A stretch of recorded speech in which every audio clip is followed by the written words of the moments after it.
Hello दोस्तों, कैसे हो आप सब लोग। Welcome to my YouTube channel SSC maths by Arpit. तो दोस्तों आज अपन करेंगे सीडीएस 2024 प्रीलिम्स के क्वेश्चन नंबर 51 से लेके क्वेश्चन नंबर 60 तक। क्वेश्चन 1 से 50 में डाल चुका हूं। आई होप कि वो आपने देखे होंगे। किसी भी क्वेश्चन में डाउट हो कमेंट कर सकते हैं। वीडियो अच्छी लगती हो तो प्लीज लाइक कर दे करिए। चलिए स्टार्ट करते हैं अपन 51 से 60। पुरानी वीडियोज अगर नहीं देखी तो प्लेलिस्ट आपको मिल जाएगी, डिस्क्रिप्शन में आप लिंक देख सकते हैं। वहां से जाके आप सारी वीडियोज को देख सकते हैं। और ये जो क्वेश्चंस है मैं नंबर वाइज डाल रहा हूं। सीडीएस 2024 का पेपर अगर आप देखेंगे तो उसका सेट ए, आपको इंटरनेट से सेट ए डाउनलोड करना है। सेट ए में जो नंबर वाइज क्वेश्चन है वो ही मैं क्वेश्चन यहाँ पे डाल रहा हूँ। तो ये जो 51 से 60 है इसमें 51, 52 इसी तरीके से आपको नंबर वाइज क्वेश्चंस मिलेंगे। तो अगर आपको किसी पर्टिकुलर क्वेश्चन में डाउट हो तो आप वो पर्टिकुलर क्वेश्चन भी देख सकते हैं। सारी वीडियो देखने की आपको जरूरत नहीं है। और अगर आप डिस्क्रिप्शन में जाएंगे तो आपको हर क्वेश्चन के आगे की थोड़ी बहुत लाइन मिल जाएगी, जिससे आप डायरेक्ट उस क्वेश्चन पे क्लिक करके उस क्वेश्चन पे पहुंच सकते हैं। चलिए ठीक है, बढ़ते हैं। If tan 3a equal to cot a minus y where 3a is an acute angle then what is the value of a। तो यहां पे देखो अपन जानते हैं, क्या जानते हैं कि tan theta equal to cot theta, या सॉरी कोट थीटा नहीं, इक्वल टू मैं बोल सकता हूं कोट 90 माइनस थीटा। ये चीज अपन जानते हैं। या फिर आप इसको ऐसे भी बोल सकते हो कि tan alpha equal to cot beta तभी होता है जब अल्फा प्लस बीटा बराबर 90 डिग्री हो। तो यहां पे मैं 3a plus a minus 22 equal to क्या लिख सकता हूं 90। तो 4a इक्वल टू कितना आ गया अपने पास 90 प्लस 22 112। 4 से अगर आप कैंसिल आउट करोगे तो a कितना आ जाएगा अपने पास 4 दूनी 8 और 4 का 8 बार में 32, 28 डिग्री। तो ए ही अपन से पूछ रहा था, बस ये निकाल सकते हो, कोई दिक्कत नहीं है। If sin theta minus cos theta plus 1 upon sin theta plus cos theta minus 1 equal to p sec theta plus q tan theta where theta 0 से pi by 2 then what is p plus q equals to. तो यहाँ पे अपन को p plus q की value find out करनी है। अब यहाँ पे अगर मैं थीटा की कोई वैल्यू डाल के सोल्व करना चाहूं तो कर सकता हूं, उसमें कोई दिक्कत वाली बात नहीं है। लेकिन दिक्कत क्या है, यहाँ पे p प्लस क्यू की वैल्यू फाइंड आउट करनी है। इसका मतलब अपन को थीटा की कुछ ऐसी वैल्यू डालनी पड़ेगी जिसके लिए सेक थीटा और टेन थीटा इक्वल हो जाए, तभी जाके मैं उस चीज को कॉमन ले सकूंगा और डायरेक्ट p प्लस क्यू की वैल्यू फाइंड आउट कर पाऊंगा। लेकिन अब फिर से वही दिक्कत कि भैया सेक थीटा और टेन थीटा इक्वल कब होता है। तो सेक थीटा और टेन थीटा इक्वल नहीं हो पाता। क्यों नहीं हो पाता? क्योंकि अगर आप sec theta equal to tan theta करने की कोशिश करोगे, देखो क्या आएगा आपके पास। सेक थीटा होता है 1 अपॉन कोस, टेन होता है साइन अपॉन कोस, कोस से कोस कट गया तो यहाँ पे साइन थीटा इक्वल टू क्या आ गया 1 आ गया। अब साइन थीटा इक्वल टू 1 आ गया तो थीटा कितना होता है यहाँ पे, साइन थीटा 1 कब होता है थीटा 90 पे। लेकिन थीटा 90 पे जो सेक होता है वो नॉट डिफाइन होता है और जो टेन होता है वो भी नॉट डिफाइन होता है। तो यहाँ पे थीटा 90 तो डाल ही नहीं सकते, क्योंकि थीटा इक्वल टू 90 तो इनकी डोमेन में ही नहीं आता। मतलब सेक थीटा और टेन थीटा में थीटा इक्वल टू 90 तो आप ऐसे ही नहीं डाल सकते, तो पॉसिबल ही नहीं। तो यहाँ पे फिर आप करोगे क्या, यहाँ पे आपको थीटा की दो वैल्यू डाल के दो इक्वेशन बनानी पड़ेगी और वहां से पी और क्यू की अलग अलग वैल्यू आपको फाइंड आउट करनी पड़ेगी। एक तरीका आप वो कर सकते हो। दूसरा तरीका इसको डायरेक्ट सोल्व करने का अगर करना चाहे तो वो क्या कर सकते हैं अपन, तो इस क्वेश्चन को अगर आप sign theta plus cos theta plus 1 से ऊपर नीचे मल्टीप्लाई करोगे तो इस क्वेश्चन को आप सोल्व कर सकते हो। मैं बताता हूं कैसे। Sine theta minus cos theta plus 1 divide by sine theta plus cos theta plus sorry minus 1 multiply by, यहां पे मैं sign theta plus cos theta plus 1 से ऊपर नीचे मल्टीप्लाई कर रहा हूं। तो अब आप देखिए ऊपर में क्या आ जाएगा आपके पास। अब डायरेक्ट मल्टीप्लाई नहीं करना, थोड़ा सोच समझ के मल्टीप्लाई करना है। यहाँ पे साइन थीटा प्लस 1 का साइन थीटा प्लस 1 और कोस थीटा का कोस थीटा, क्योंकि अगर मैं बनाना चाहूं तो यहाँ पे a plus b into a minus b वाली फॉर्म बना सकता हूं, that is equal to a square minus b square. तो वो फॉर्म कब बनेगी, जब एक माइनस आ रहेगा। तो यहाँ साइन थीटा प्लस 1 को एक साथ रखेंगे अपन, उसका स्क्वायर कर देते हैं, that is sine square theta plus 2 sine theta plus 1 minus cos square theta divide by, यहां पे फिर से sine theta plus cos theta का होल स्क्वायर माइनस 1 तो उसको आप खोलोगे तो sine square theta plus cos square theta plus 2 sine theta cos theta -1। देखिए sine square plus cos square 1 के बराबर होता है, तो 1 से तो 1 आपका कैंसिल आउट हो गया। फिर 1 minus cos square theta sine square theta होता है, तो यहां पे सब जगह साइन थीटा को कॉमन लिया जा सकता है। तो ये कितना आ गया, 2 साइन थीटा को कॉमन ले लेते हैं, 2 साइन थीटा कॉमन लिया तो क्या रह गया, साइन थीटा +1 अपॉन में क्या आ गया, 2 साइन थीटा कोस थीटा। तो 2 साइन थीटा से 2 साइन थीटा कैंसिल आउट हो गया, sine by cos equal to 10 और 1 by cos equal to sec. तो ये चीज आपके पास क्या बन के आ गई, tan theta plus sec theta. या आपको दे क्या रखा था, p sec theta plus q tan theta. अगर आप कंपेयर करेंगे तो यहां से पी इक्वल टू भी बना गया और क्यू इक्वल टू भी बना गया। अब आसानी से आप पी प्लस क्यू निकाल सकते हैं, दैट इज इक्वल टू 2। अब भले ही आपसे पी माइनस क्यू पूछा जाए तो वो भी निकाल सकते हैं, पी प्लस क्यू पूछा जाए तो वो भी निकाल सकते हैं, कोई दिक्कत नहीं। पी मल्टीप्लाई क्यू पूछा जाए तो वो भी निकाल सकते हैं। अब सब कुछ आप निकाल सकते हैं क्योंकि आपके पास पी और क्यू की वैल्यू आ गई है। The angles of elevation of the top of a tower from 2 points a and b. चलिए ये टावर बना लेते हैं, 2 पॉइंट यहाँ पे ए एंड बी है। एक मिनट देख लेते हैं कि सेम लाइन में या अपोजिट है। At a distance of x metre and x plus 5 metre from the base of the tower of height 6 metre and in the same straight line. चलिए ठीक है, सेम साइड पे है मतलब, तो कुछ इस तरीके से बन जाएंगे।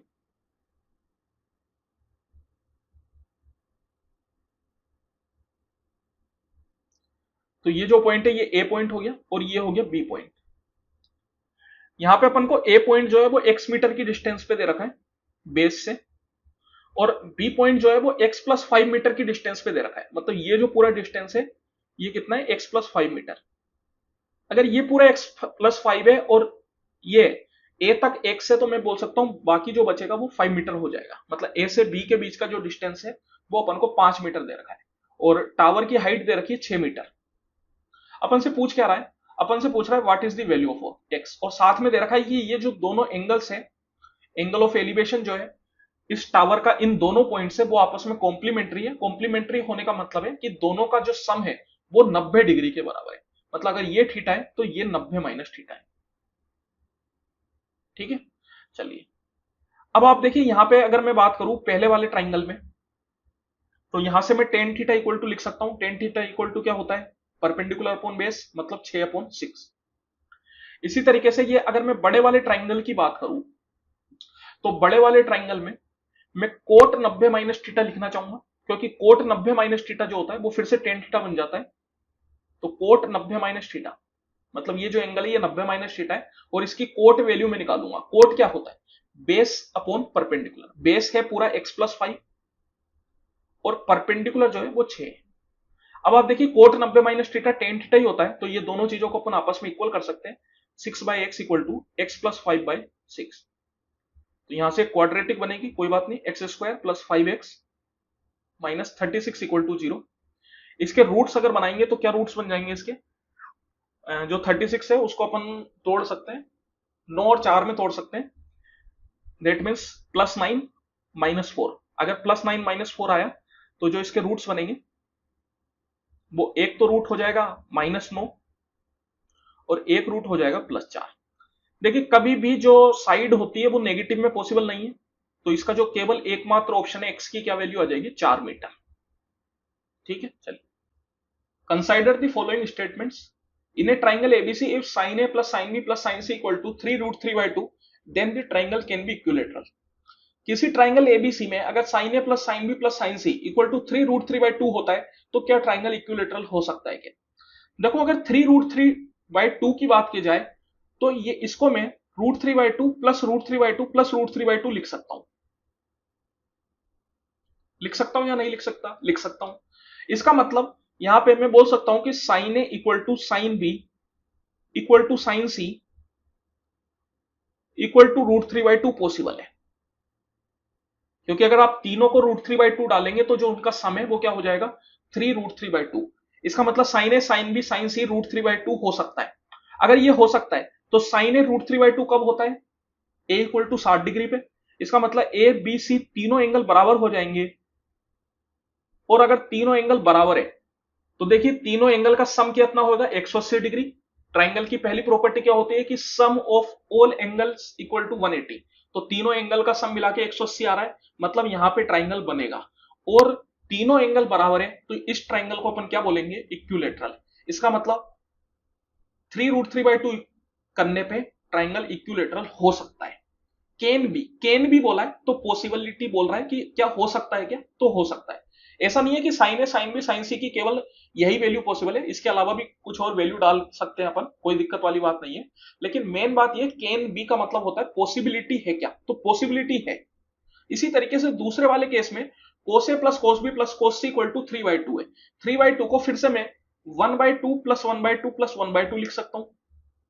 तो यहां पे फिर से क्या हो गया, cos A equal to cos B equal to cos C equal to 1/2। और कोस जो है वो 1/2 कब होता है, ए इक्वल टू 60 पे। तो इस केस में भी एबीसी जो है वो 60 के बराबर आ गया। तो फिर से यहां पर भी इक्विलेटरल ट्राइंगल पॉसिबल है। तो बोथ 1 एंड 2 जो है वो करेक्ट स्टेटमेंट है। Two trains A and B leave Delhi for Hyderabad at 7 a.m. and 7:50 a.m. on the same day and travel at 80 km per hour and 100 km per hour respectively. After how many kilometers from Delhi will the two train be together? तो चलिए ठीक है, दिल्ली से हैदराबाद जा रही है train. एक train ए है जो कि 7 बजे निकल जाती है और एक ट्रेन बी है जो कि 7:50 पे निकलती है। दोनों की स्पीड अलग अलग है, ए की स्पीड है 80 की और बी की स्पीड है 100 की। देखो ए ट्रेन जो है 7 बजे चल जाती है और बी ट्रेन 7:50 पे चलती है। तो सबसे पहले अपन को इनका टाइम बराबर करना पड़ेगा। टाइम बराबर करने के लिए अपन क्या करते हैं, ए ट्रेन को 50 मिनट चला देते हैं। ए ट्रेन 50 मिनट चलने के बाद यहां पे कहीं पहुंच जाएगी और कितना डिस्टेंस ये कवर कर चुकी होगी। तो ए ट्रेन की स्पीड है 80 किलोमीटर पर आवर और 50 मिनट चली, तो 50 मिनट के हिसाब से 80 की स्पीड से कितना कवर करेगी, तो 80 इंटू 50/60,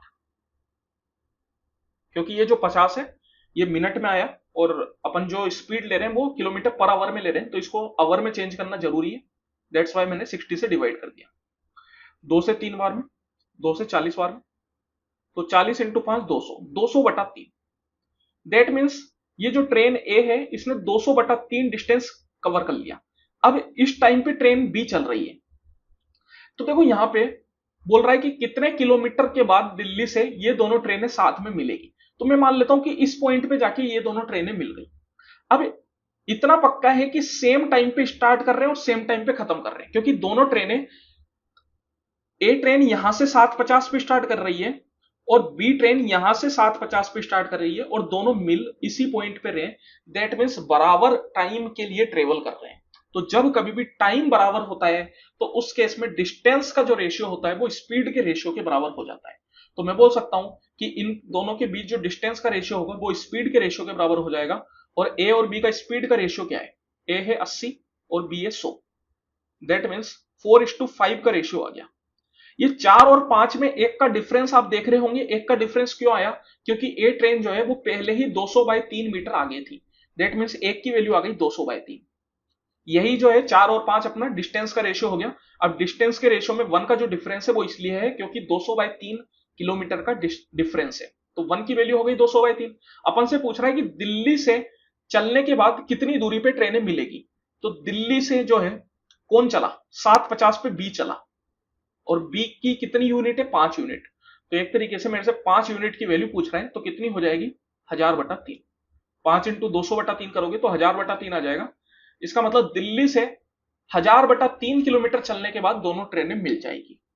अब उसके बाद पहले कौन पहुंचेगा, तो ऑब्वियस है भैया, जिसकी स्पीड ज्यादा है। किसकी स्पीड ज्यादा है, बी ट्रेन की स्पीड ज्यादा है, तो बी ट्रेन पहुंचेगी। अब यहां पे बात क्या है कि अगर दिल्ली से हैदराबाद के बीच की दूरी 1000/3 किलोमीटर हुई तो दोनों ट्रेनें एकदम सेम समय पर पहुंचेगी। अगर दिल्ली से हैदराबाद के बीच की दूरी 1000/3 से ज्यादा हुई तो ट्रेन बी जो है वो पहले पहुंच जाएगी क्योंकि उसकी स्पीड ज्यादा है। तो इस तरीके के क्वेश्चंस भी आपसे इसमें पूछे जा सकते हैं। क्वेश्चंस को अगर और अच्छा करना है तो इस तरीके से क्वेश्चंस को पूछा जा सकता है। The length, breadth and height of a cuboid are increased by 10, 20 and 50 respectively. What is the percentage increase in the volume of a cuboid? तो देखिए क्यूबॉइड का जो वॉल्यूम होता है वो length into breadth into height होता है। That means कि वॉल्यूम जो है वो इनका सक्सेसिव बढ़ेगा, 10 20 और 50 का आप कंबाइंड इंक्रीज निकाल सकते हैं। इसका फॉर्मूला आप इस्तेमाल कर सकते हैं, x1 plus x2 plus x3 plus x1 x2 x2 x3 plus x3 x1 by 100 plus x1 x2 x3 by 10,000। ये फॉर्मूला आप इस्तेमाल कर सकते हैं। इस फॉर्मूले की मदद से आप डायरेक्ट वैल्यू फाइंड आउट कर सकते हैं। x1 x2 x3 10 20 50 बन जाएगा, तो 10 प्लस 20 प्लस 50, 10 इंटू 20 हो गया 200, 20 इंटू 50 हो गया 1000 और 50 इंटू 10 हो गया 500 बटा 100 प्लस तीनों को मल्टीप्लाई करेंगे तो 5 दूनी 10, दैट मीन्स 10,000 और नीचे में भी है 10,000। तो कितना आ गया ये 10 और 20 30 और 50 80 प्लस यहां पे कितना हो गया 1700 बाय 100 मतलब 17 और ये 1, दैट मीन्स 98। इसका मतलब है जो वॉल्यूम है वो 98% इंक्रीज हो जाएगा। 9400 is distributed among PQR in such a way that 93, 24 and 55 are deducted from their respective shares, then they have money in the ratio. What is the share of P? 9400 को इस तरीके से अपन ने distribute किया है कि अगर 93 रुपीज 24 रुपीज और 55 रुपीज उनके शेयर्स में से निकाल लिए जाए तो उनका जो शेयर का रेशियो है वो 345 बन के आता है। तो यहां पे मैं क्या करता हूं, इनका जो शेयर है उसमें एक x से इनको मल्टीप्लाई कर देता हूं, दैट मीन्स कि p का जो शेयर हो गया वो 3x हो गया, q का जो शेयर है वो 4x हो गया और r का जो शेयर है वो 5x हो गया। अब देखिए 93, 24 और 55 इनमें से घटाया गया था, तो पहले इनको वापस दे देते हैं। वापस दोगे तो क्या हो जाएगा, नहीं एक मिनट, 93, 24 और 55 घटाने के बाद ये, हाँ ठीक है चलिए, मतलब घटाया गया था तो वापस इनको दे देते हैं। तो 3x प्लस 93, इसी तरीके से 4x प्लस 24 और 5x प्लस 55, ये जो है इक्वल टू अपने पास हो जाता है 9400 के बराबर। तो यहां से x की वैल्यू अपन निकाल सकते हैं, 3 और 4 7 और 5 12, 12x इक्वल टू 9400 माइनस कितना हो जाएगा ये 93 प्लस 24 प्लस 55 करोगे तो कितना हो जाएगा, 4 और 3 7 और 5 12 की 2, एक कैरी चला गया, 6 6 और 2 8, 8 और 9 17। तो यहाँ पे ज्यादा अच्छा है कि पहले कर ले अपन, लेकिन कटेगा नहीं, चलो कोई बात नहीं, ठीक है कोई दिक्कत नहीं है, 4 से कट जाएगा लेकिन, तो 4 से काट देता हूं मैं, 4 से ये 3 बार में, 4 से 2 बार में 8 और 14 के हिसाब से 3 बार में 12, 5 बार में 20 और 4 से ये कितनी बार में 4 बार में 16, 3 बार में। तो यहां से 3x अपने पास कितना निकल के आ जाता है 2350 माइनस 43, 10 में से 3 गया 7, 4 में 4 गया 0, 2307। तो 3x की वैल्यू आ गई 2307। अपन से पूछ क्या रहा है, अपन से पूछ रहा है share of p। Share of p क्या है यहाँ पे 3x, दैट मीन्स 3x ही पूछ रहा है अपन से, जो कि कितना हो जाता है 2307 रुपए। तो बस यही पूछ रहा है, यही निकाल लो। अब इसको पूरा सोल्व करने की जरूरत ही नहीं है, x निकालने की जरूरत ही नहीं थी यहाँ पे, क्योंकि बाद में फिर अपन वापस 3 से मल्टीप्लाई करना पड़ता। If p square varies as r and q square varies as r, then which of the following are correct? p square varies as r का मतलब है कि p square जो है वो r के हिसाब से बढ़ रहा है, मतलब r जितना बढ़ता है उतना ही p square बढ़ता है और p square जितना बढ़ता है उतना ही r बढ़ता है। इसी तरीके से q square भी varies as r है, मतलब q square भी r के हिसाब से बढ़ रहा है। तो अपन से पूछ रहा है क्या p square plus q square varies as r होएगा क्या? तो देखो अगर आपको इस तरीके से डायरेक्ट समझ में नहीं आता तो आप इस प्रोपोर्शनल को हटा के इक्वल टू का साइन लगा सकते हैं, P square equal to r. मैंने यहां पे वैसे तो कांस्टेंट से मल्टीप्लाई होता है लेकिन उस कांस्टेंट को मैंने 1 मान लिया। इसी तरीके से q square equal to r. अब यहां पे जब मैं p square plus q square करूंगा तो क्या आ जाएगा, इक्वल टू 2r आ जाएगा।